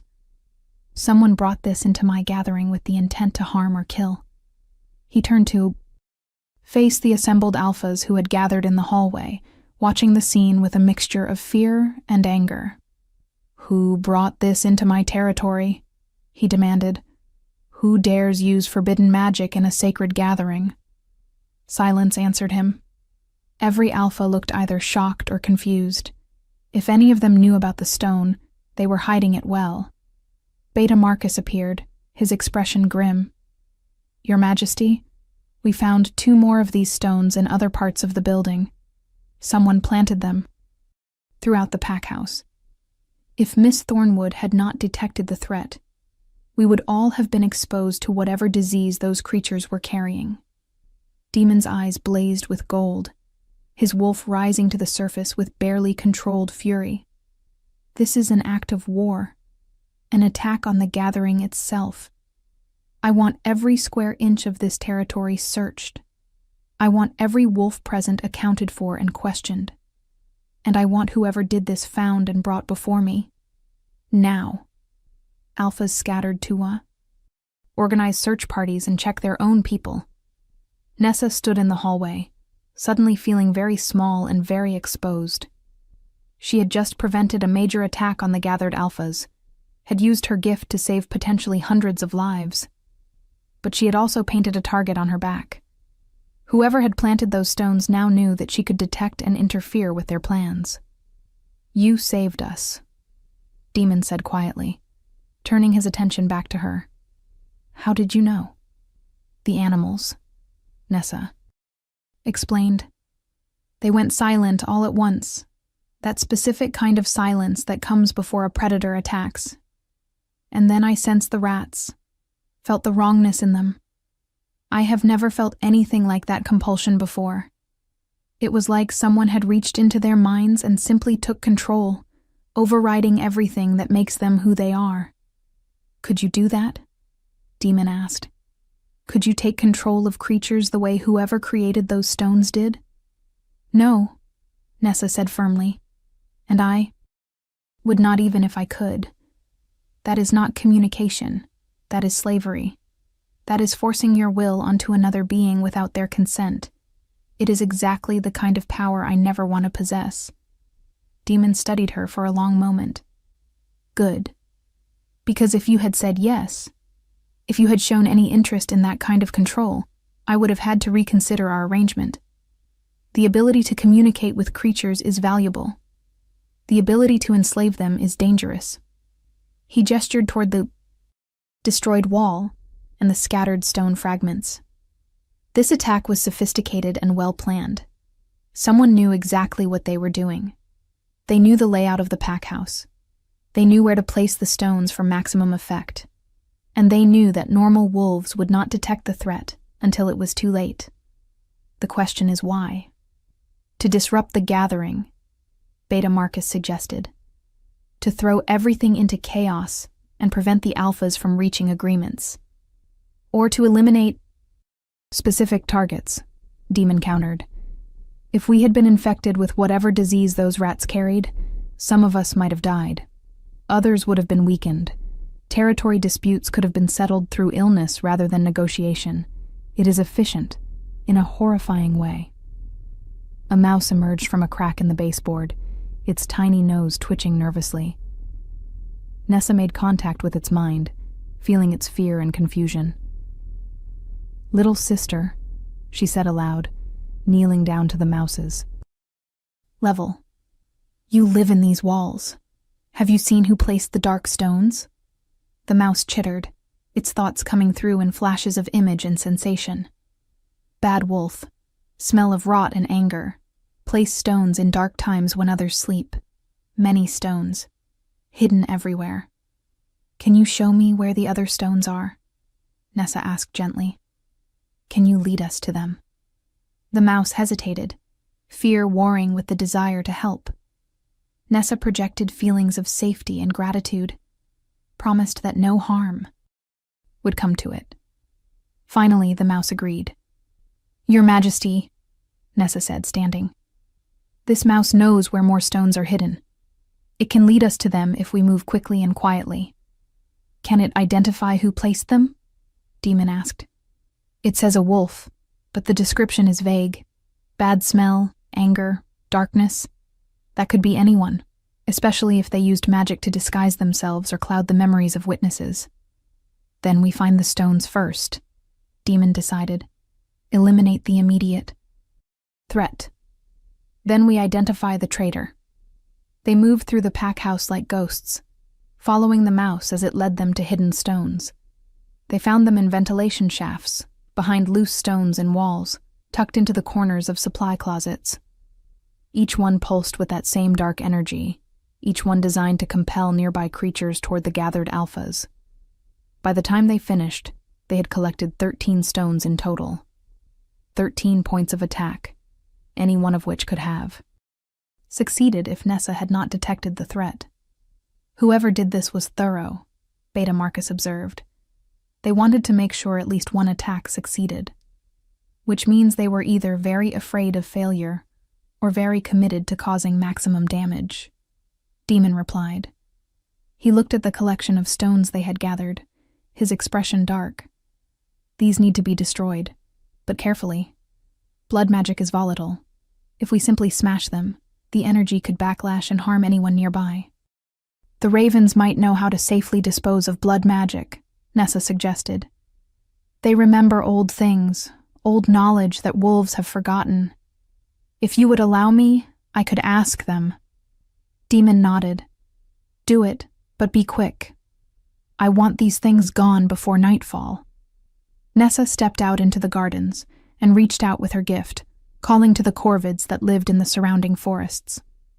They came quickly, dozens of them, crows and ravens both, landing in trees and on walls to listen to what she needed. Brothers and sisters of the Black Wings, she said, speaking aloud so Demon could hear as well. I need your wisdom. How does one safely destroy objects corrupted by blood magic? The ravens conferred among themselves, their harsh calls creating a strange symphony.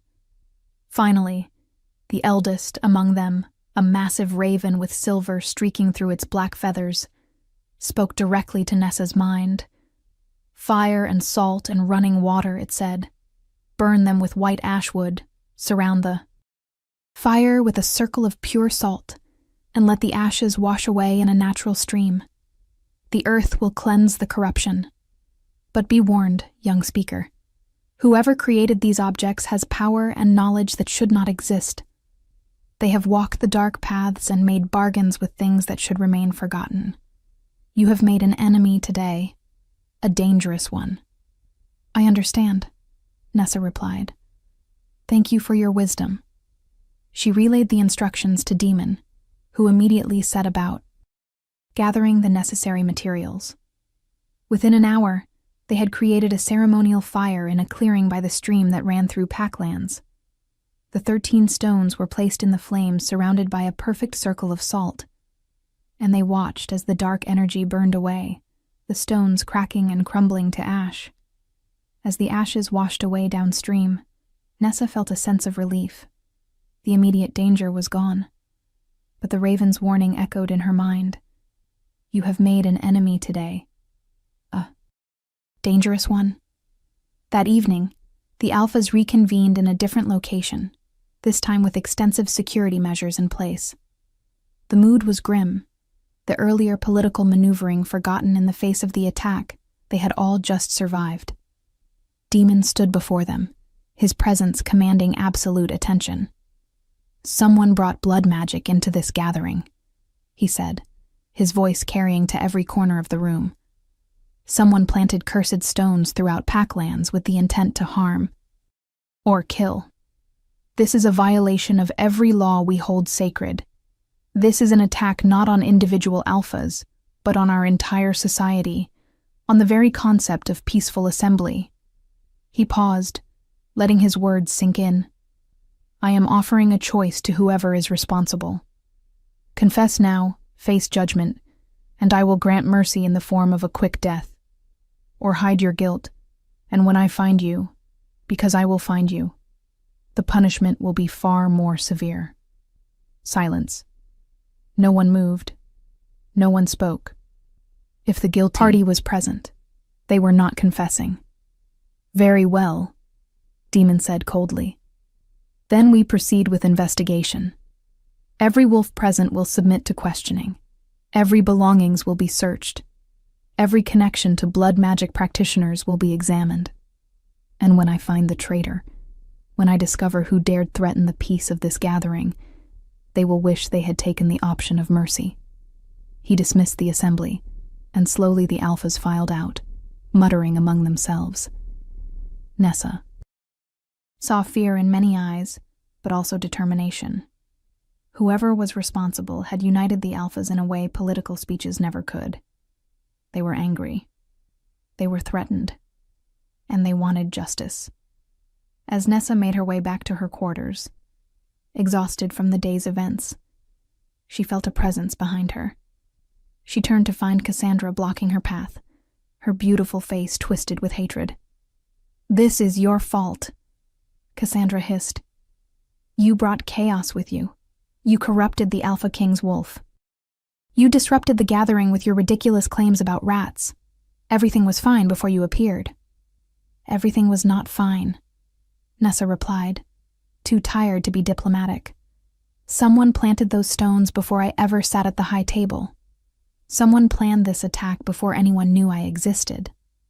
I just happened to be able to detect it. Convenient, Cassandra sneered. You suddenly have this miraculous gift that makes you valuable to the Alpha King. You detect a threat that no one else saw. You become the hero. Tell me, how much did you pay the blood magic practitioner to plant those stones so you could look good finding them? The accusation was so absurd that for a moment, Nessa could only stare. Then anger, hot and fierce, surged through her.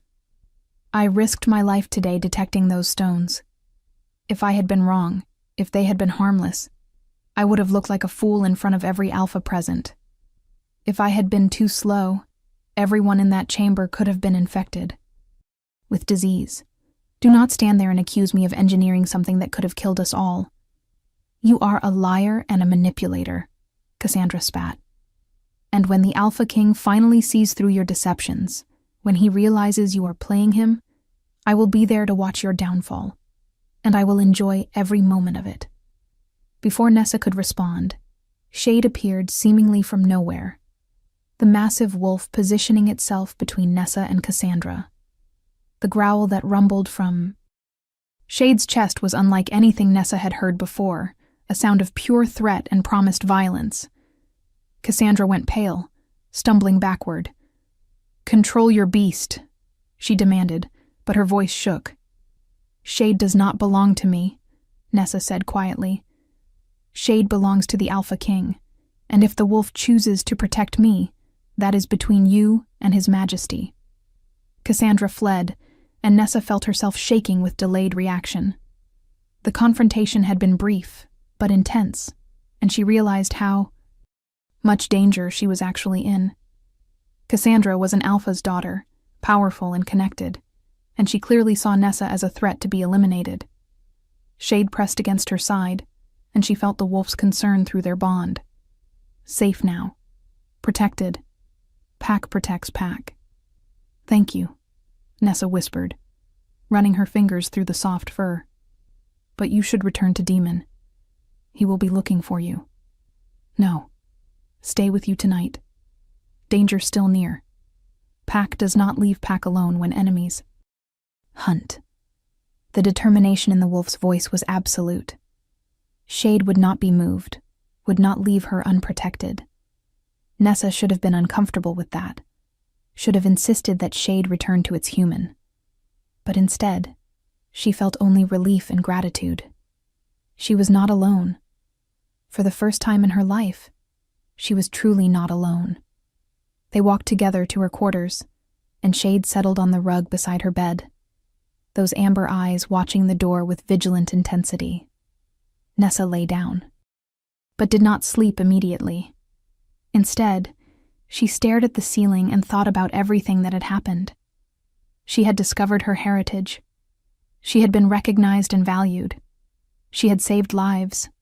She had made enemies. And through it all, she had felt the constant presence of the bond connecting her to Shade, and through Shade, to Demon himself. It was not romantic. It was not possessive. But it was deep and real and undeniable. She did not understand it fully, did not know what it meant, or where it would lead. But she knew with absolute certainty that her life would never be the same. She was a beast speaker. She was valuable. She was protected. She was Pack. And tomorrow she would face whatever came next with her head held high, refusing to be invisible anymore, refusing to apologize for existing. Tomorrow, she would continue learning what it meant to be Nessa Thornwood, heir to an ancient bloodline, connected to creatures both mundane and magical. Tomorrow, she would discover what it meant to belong. But tonight, she slept with a massive wolf guarding her door, and for the first time in memory, she felt completely safe.